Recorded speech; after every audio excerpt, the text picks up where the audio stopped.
Сәлем баршаңызға, менің YouTube каналыма қош келдіңіздер. Менің YouTube каналыма тіркеліп, қоңыраушаны басып қойыңыздар.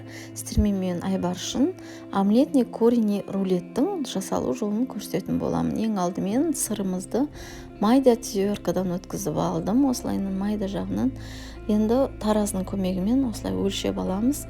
Цар манной крупасын пайдаландым.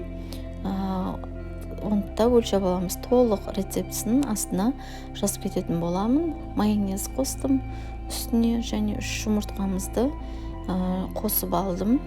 Осы 3 жұмыртқаның үстінен дәміне қарай тұзымызды, дәміне қарай қара бұрышымызды салып, және де куркума, сары түс беру үшін мен куркума пайдаландым. Осылайынан куркумамызды салып, жақсылап, басы біріккенше осылайынан барлығын жинап, 2 минуттай жақсылап араластырып аламыз. Бәрі осындай біркелкі болуы қажет.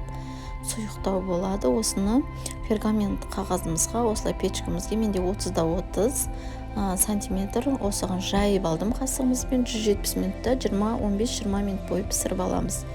Осы дайын болған омлетімізді жақсылап осылайынан ыстық күйінше орап қоямыз. Суыған екен орасаңыз бөлініп кетуі мүмкін. Сол себепті осылай орап қоямыз. Енді ішіндегі начинкасына сәбізімізді осындай майда тверкадан өткізетін боламыз. Енді пиязымызды майдалап, 4 бұрыш қылып, өте майда қылып турайсыздар. Үлкендеу болса кірілтеп тұрады. Сол себепті майда қылып турайтын боламыз осылайынан. Енді мен грудинка пайдаландым. Грудинканы фарш қылып өткізіп алдым. Осын таразының көмегімен барлығын өлшеп шықтым. Сәбізімізді, пиязымызды салып, дәміне қарай тұзымызды, қара бұрышымызды салып, жақсылап қолымызбен мыжғылап отырып, осылайынан араластырып шықтым. Бәрі басы бірігуі қажет. Осылай 1-2 минут бойы жақсылап араластырасыздар. Қолымыздың көмегімен араластырып алдым. Осы дайын болған начинкамызды енді салатын боламыз. Біз фольга, мен Покланның фольгасын пайдаландым. Суыған омлетімізді, суыған болу қажет омлетіміз. Осыған жайып, ішіне начинкасын толығымен салып шығатын боламыз. Қолымызбен барлығына тигізіп, бүкіл жеріне жайып шығатын боламыз.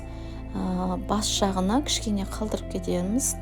Осылайынан бір телкі қылып жайып шықтым. Енді осыны төбе жағынан кішкене қалдырып кетесіздер. Ораған кезде начинкасы жылжып кетуі мүмкін. Осылайынан қысып, нығыздап ораймыз. Әйтпесе кескен кезде бөлініп кетуі мүмкін. Мінекей осылайынан нығыздап орадым.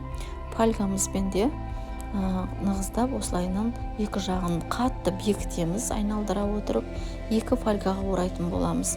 Осыны 170 минутта 30-35 минуттай пісіріп алдым. Мінекей дайын болды. Енді 2 сағат бөлме температурасында 2 сағат холодильникте суытып барып кесетін боламыз. Осылайынан біркелкі болып, әдемі болып кесіледі. Сіздер де жасап көріңіздер. Дәмі де өте әдемі болып шығады. Холодный ассортиға жатады бұл. Дастарханға осылайынан қойсаңыздар өте әдемі көрінеді.